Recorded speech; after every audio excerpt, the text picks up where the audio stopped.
Madame, Monsieur, ravi de vous retrouver pour décrypter ensemble l'actualité internationale de la semaine qui s'achève. Exit le 8 mars 2018. Que reste-t-il de la célébration de la Journée internationale de la femme? Réponse tout à l'heure, c'est avec le docteur Rachel Claire Okani. Voilà pour le menu. La suite, c'est tout de suite, et juste après, un tour dans le monde.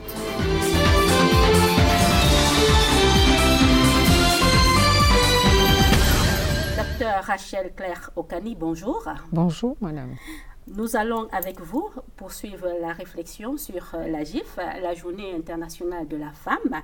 Mais avant, disons à nos téléspectateurs que vous êtes juriste, chargé de cours à l'Université de Yaoundé 2 et également vice-recteur de l'Université africaine de développement coopératif à Cotonou, au Bénin. Ai-je oublié notre casquette, docteur? Je dirais que ça, c'est déjà suffisant, même s'il y a autre chose. D'accord. Et c'est donc avec plaisir que nous vous recevons au lendemain de la célébration de la Journée internationale de la femme. C'était une semaine fort chargée pour vous. C'est vrai, en effet, une semaine fort chargée pour moi comme pour toutes les femmes camerounaises, africaines ou du monde entier. Donc, c'est un plaisir partagé d'être avec vous et avec toutes ces femmes et même les hommes qui nous accompagnent. Comme d'habitude. En fait, on faisait remarquer que cette semaine était pleine pour vous parce que durant la semaine, il y a eu une dédicace de votre ouvrage, un ouvrage collectif qui est désormais disponible en librairie. L'ouvrage est intitulé « La Journée internationale de la femme au Cameroun ». Regard académique croisé sur une institution trentenaire, 1986-2016. C'est un livre de plus sur le genre. Ou alors pensez-vous que les thématiques qui sont abordées peuvent briser le verre de glace au Cameroun, par exemple, ou en Afrique subsaharienne? Bon, ce ne serait quand même pas juste de dire que c'est un livre de trop. Autant que je sache, il n'y a pas eu, chez nous en tout cas, sur le genre. Assez de livres sur le genre, oui, mais pas sur la Journée internationale de la femme.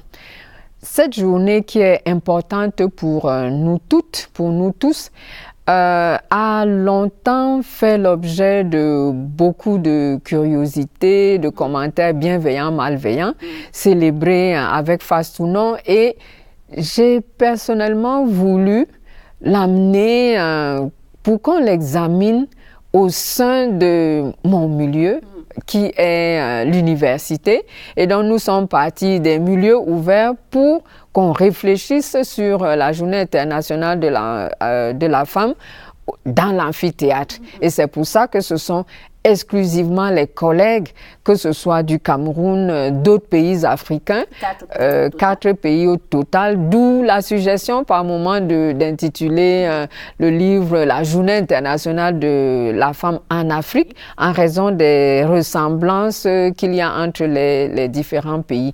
Donc c'est un ouvrage collectif et chacun a pris sa posture pour pouvoir examiner, analyser et faire des propositions dans son domaine. Voilà, docteur, on reviendra peut-être sur les avancées et reculades de cette journée internationale de la femme. Disons simplement qu'un des auteurs de votre ouvrage collectif, Pierre Kipré, s'interroge sur le rôle que devrait jouer la femme dans la construction de l'État-nation.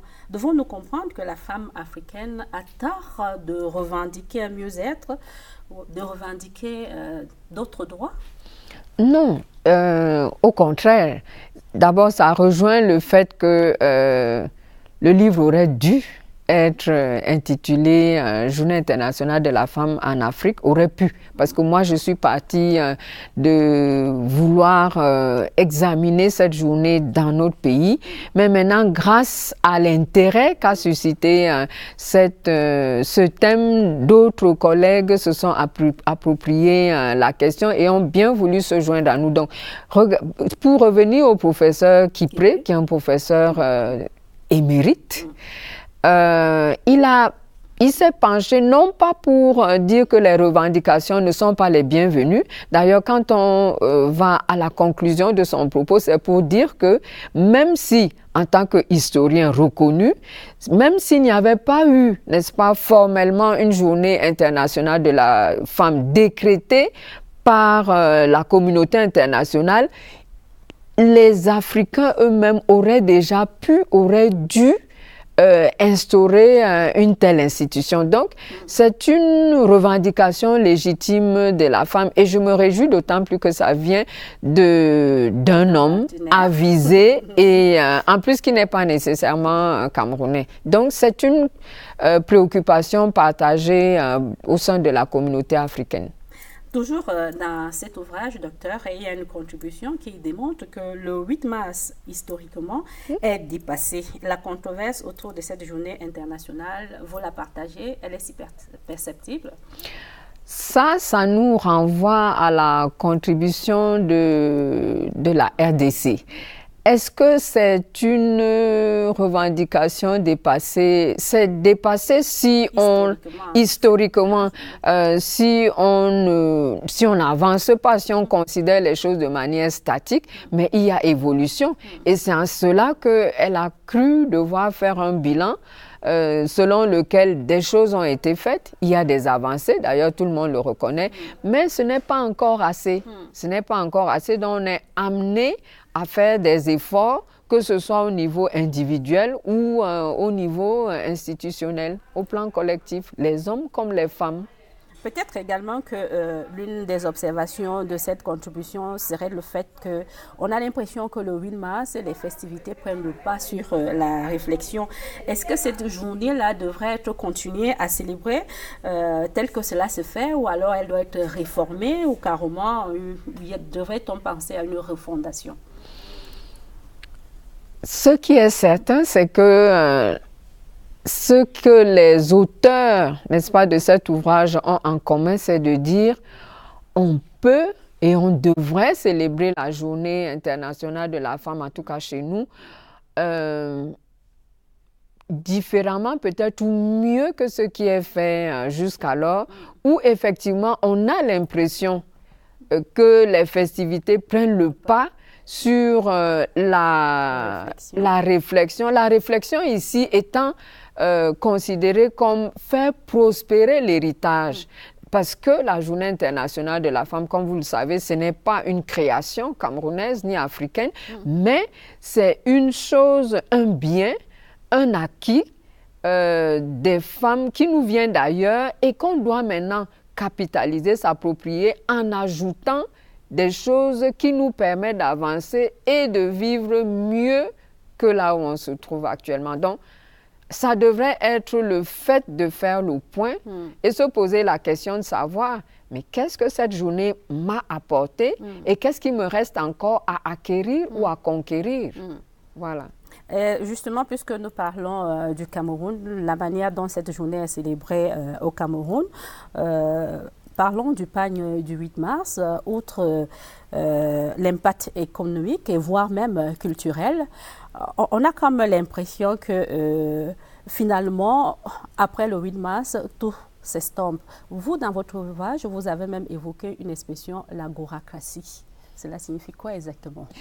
Alors, l'agoracratie, c'est l'ensemble des manifestations, des festivités. Donc, on même parler des agapes, ça veut dire qu'il y a quelque part des exagérations.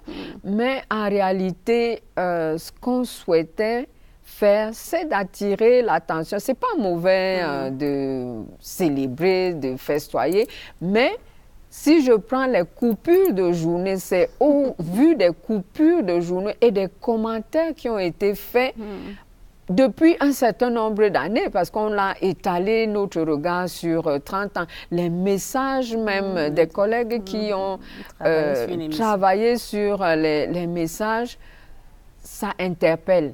Et ça vous amène à dire non, on doit faire autrement que ce qui se passe parce que ça ne nous honore pas toujours. Donc, le pagne en soi, vous savez qu'il y a eu beaucoup, un certain nombre remarques, d'observations pertinentes ou non, j'en sais rien sur le pagne. Est-ce qu'il y a des signes? Il y a le fait qu'est-ce qu'on doit le changer, est-ce qu'on ne doit pas le changer? Est-ce qu'il faut même le pagne? Est-ce que ça ne distrait pas? Il y a eu des focus groups à travers les écrits des uns et des autres dans cette section qui ont donné des avis divergents où les femmes elles-mêmes se sont exprimées, vu les conséquences que ça amène. Je pense que vous savez qu'il y a eu des foyers où les gens, le foyer a failli ou même a effectivement volé en éclats à cause du pagne. Donc, ça c'était au tout début de la célébration de la GIF au Cameroun. Tout à fait. Ce n'est plus le cas de plus en plus. Docteur. Heureusement, parce que cela fait perdre l'essentiel de vue et l'accessoire devient le principal. Et c'est ça que nous déplorons. Docteur, vous qui avez eu l'opportunité d'échanger avec les autres chercheurs qui ont participé à la faisabilité de cet ouvrage-là, qu'est-ce que cela pense justement de cette agoracratie au Cameroun ou alors de ce pagne du 8 mars au Cameroun qui semble être... qui n'est pas... le pagne ne se trouve pas dans les autres pays de la sous-région, Afrique centrale simplement. Non. Je rentre de Centrafrique il n'y a pas longtemps, il y a un pagne. Le problème n'est pas celui du pagne en soi, c'est les proportions que ça prend au sein des différentes communautés, au sein des individus. Il y a un pagne dans certains pays, mais... Il y a un pagne au Gabon également. Je ne saurais pas le dire par rapport au Gabon ou en Guinée équatoriale, mais je voudrais parler de quelque chose de très récent et de palpable parce que j'ai vu un pagne en Centrafrique où pourtant on pourrait penser que le moment ne s'y prête pas, mais il y a quand même un pagne. Donc, ce n'est pas le pagne en soi, mais c'est la signification, c'est l'importance qu'on accorde au pagne et les conséquences qui découlent du fait du pagne en tant que tel, alors que ça ne devrait être qu'un élément parmi tant d'autres, et même pas l'élément fondamental. Disons encore un mot sur le vécu de cette journée au Cameroun pour dire qu'on a l'impression qu'au niveau des centres-villes, c'est comme une parfaite communion entre les femmes. Tel n'est pas le cas dans l'arrière-pays où on a l'impression que nos mamans sont plus ou moins délaissées de ce côté-là. Bah, si ce n'était que les mamans, nos sœurs. Donc, il y a comme une communion entre... lors de la célébration de cette fête en zone urbaine, mais ce n'est pas le cas en zone rurale où les récriminations se font, des voix s'élèvent en disant que c'est votre fête là-bas en ville, ou alors en zone rurale, c'est dans les chefs-lieux et pas dans chacun des foyers, c'est-à-dire que la fête qu'on vit dans les villes n'est pas la même au village. Et à ce moment-là, il faudrait, peut-être qu'il y a quelque chose, pas peut-être, il y a certainement quelque chose à faire de ce point de vue pour que tout le monde se sente bien ce jour-là. Une fois de plus, en mon humble avis, ce n'est pas seulement l'histoire du pagne. Est-ce que la journée de la femme rurale ne vient pas compenser ce manque-là? Non, c'est deux fêtes. Elles ont un mérite en plus que nous qui sommes dans les villes, les femmes rurales. Elles ont une journée internationale au mois d'octobre, le 15, si mes souvenirs ne me trahissent pas, parce que c'est légitime. Ce sont ces femmes qui, tout au long de l'année, s'échinent à cultiver, à récolter, à partager le fruit de leur travail. Et c'est ça qui approvisionne nos marchés. Donc, je pense qu'elles ont droit aux deux fêtes. C'est peut-être nous qui ne devons pas nous prévaloir de la fête du 15 octobre, mais elles ont droit, en plus de leur fête du 15 octobre, pleinement. Elles sont partie intégrante, entièrement partie prenante à la fête du 8 mars. En effet. Docteur, à l'entame de votre propos, vous avez dit qu'il y a eu des avancées, mais on constate quand même que la marche vers l'émancipation de la femme est parsemée de nombreuses embûches. Est-ce qu'au côté du juridique, on ne devrait pas actionner un autre levier, celui de la culture? Oui, bien sûr. C'est la culture qui donne le ton surtout, parce que le juridique vient après. La preuve est que même Au plan juridique, nous n'avons rien envie à beaucoup de pays. Malheureusement, la culture est là qui rappelle, qui empêche le changement de mentalité. Les gens sont encore ancrés dans leur perception de la femme, de la société. Pourtant, un auteur l'a si bien rappelé, et je pense que c'est bien M. Bingono qui a démontré que même dans nos sociétés traditionnelles, on ne faisait pas un distinguo entre la personne qui se distingue homme ou femme. Parce que quand on dit motte, je reprends son expression, c'est quelqu'un qui a fait ses preuves, que ce soit un homme ou que ce soit une femme. Donc, je crois qu'il y a des choses à prendre dans notre société traditionnelle qui sont positives et d'autres qu'il va falloir vraiment abandonner parce qu'elles ne méritent plus, ne sont plus d'actualité, ne font plus l'affaire et ne permettent pas qu'on évolue avec notre monde actuel. D'autres pratiques qui devraient être délaissées, par exemple le mariage précoce pour les jeunes filles. Oui, le mariage précoce, le lévirat, il y a beaucoup de choses, hein, vous savez. D'autres législations des pays africains, parce qu'on a toujours tendance à comparer avec les pays occidentaux. Les pays africains ont évolué, je ne dirais pas seulement dans les textes, mais même dans les faits. Et à ce moment-là, je dis que nous avons quand même des choses à faire. Dans votre ouvrage, docteur, il y a une contribution sur bilan et perspective de la GIF en milieu rural au Bénin et au Cameroun. Pourquoi ce regard croisé? Est-ce que vous pensez que des expériences des deux pays peuvent enrichir l'un ou l'autre? Je crois que quand on peut toujours avoir l'opportunité de voir ce qui se passe ailleurs, c'est intéressant parce que ça vous permet de vous situer vous-même. Est-ce que je suis en avance? Est-ce que je suis très en retard?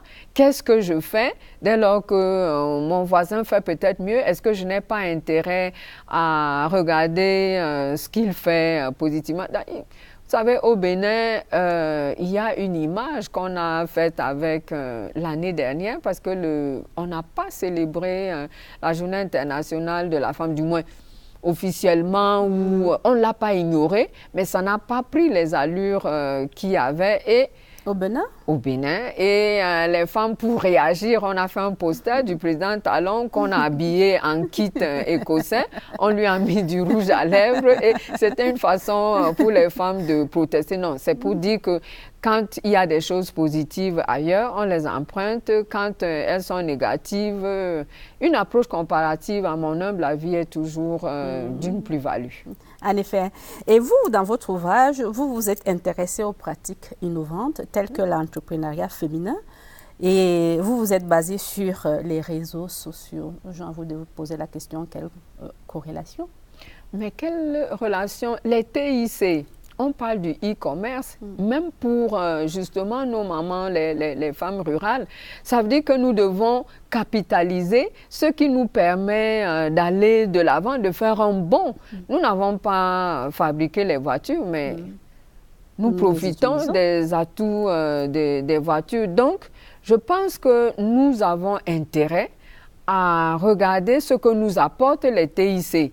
Je voudrais saluer de ce point de vue toutes les formations, tout l'engagement, toutes les opportunités qui sont offertes aux femmes, même dans les zones quand même les plus reculées, les formations qui sont faites, 100 000 femmes, elles sont maintenant plus de 1000, à qui on accorde la possibilité de s'arrimer, n'est-ce pas, à ce ne sont plus des technologies nouvelles, parce qu'il y a un moment, on les appelait les nouvelles technologies, mais à nous approprier cette technologie pour que justement on puisse faire des bons.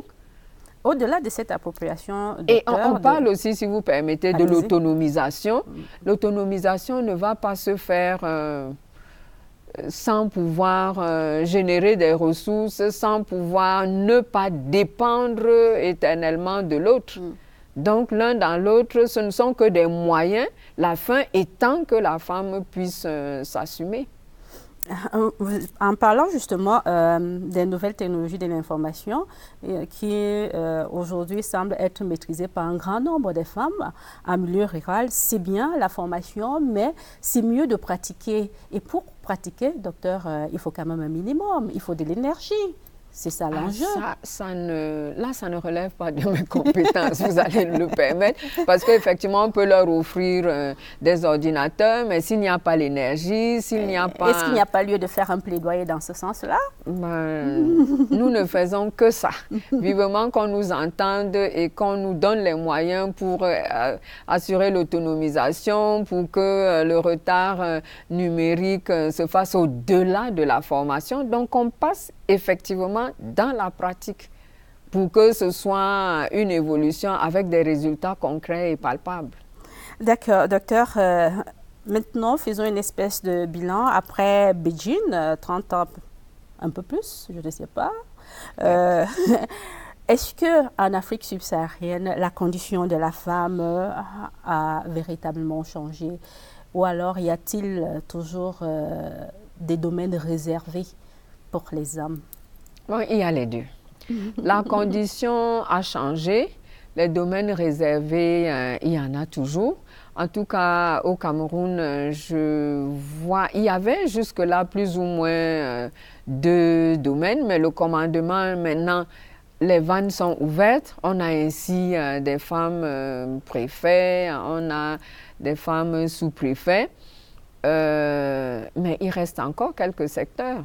Au niveau de la diplomatie, nous n'avons pas beaucoup de femmes ambassadeurs. Or, c'est un domaine sensible où les femmes ont fait leurs preuves ailleurs. Je veux citer d'autres pays qui ne sont pas seulement en Occident, des pays africains et les moins soupçonnés. Donc, peut-être que de ce côté aussi, peut-être non, certainement qu'il y a des choses à faire. Des chiffres ont été avancés et donc on espère que ça va aller mieux. Il est important de ce point de vue de se référer à une étude qui a été faite. Une publication d'ailleurs par le ministère de la promotion de la femme et de la famille où on connaît les ministères qui sont sympathiques, si je puis ainsi m'exprimer, envers les femmes et ceux où les femmes sont drôlement rejetées. Je ne voudrais pas lui ravir la vedette à cette étude, mais on gagnera à le faire et c'est ça qui fait nous amène à dire qu'il faudrait dorénavant qu'on fasse comme vous savez, des labels, n'est-ce pas? Quels sont les ministères qui sont pro-genre, quels sont les secteurs même d'activité qui ne sont pas pro-genre. Une espèce de certification, n'est-ce pas, comme ISO ou pas. Et à ce moment-là, je pense que lorsque les responsables de tels départements ministériels vont se rendre compte que ils n'ont pas une belle étiquette, peut-être que ça va leur donner des idées pour aller dans le bon sens. Docteur, nous allons achever notre entretien par cette question. Votre ouvrage, qu'est-ce qu'on devait retenir?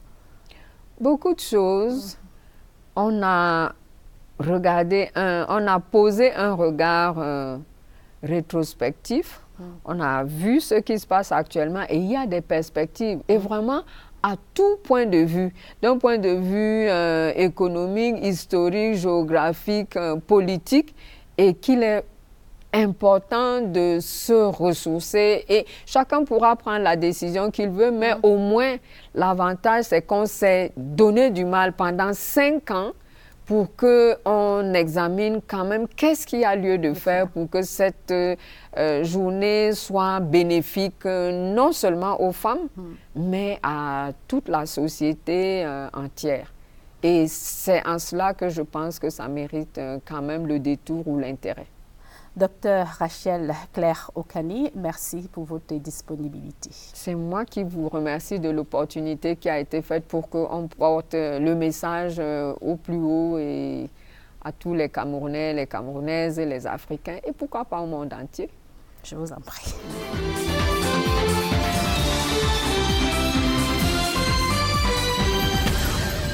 Un tour dans le monde, point final. Merci à vous de l'avoir regardé. Prenons rendez-vous samedi prochain lorsqu'il sera 12h30 sur la CRTV. D'ici là, portez-vous bien et excellent week-end à tous.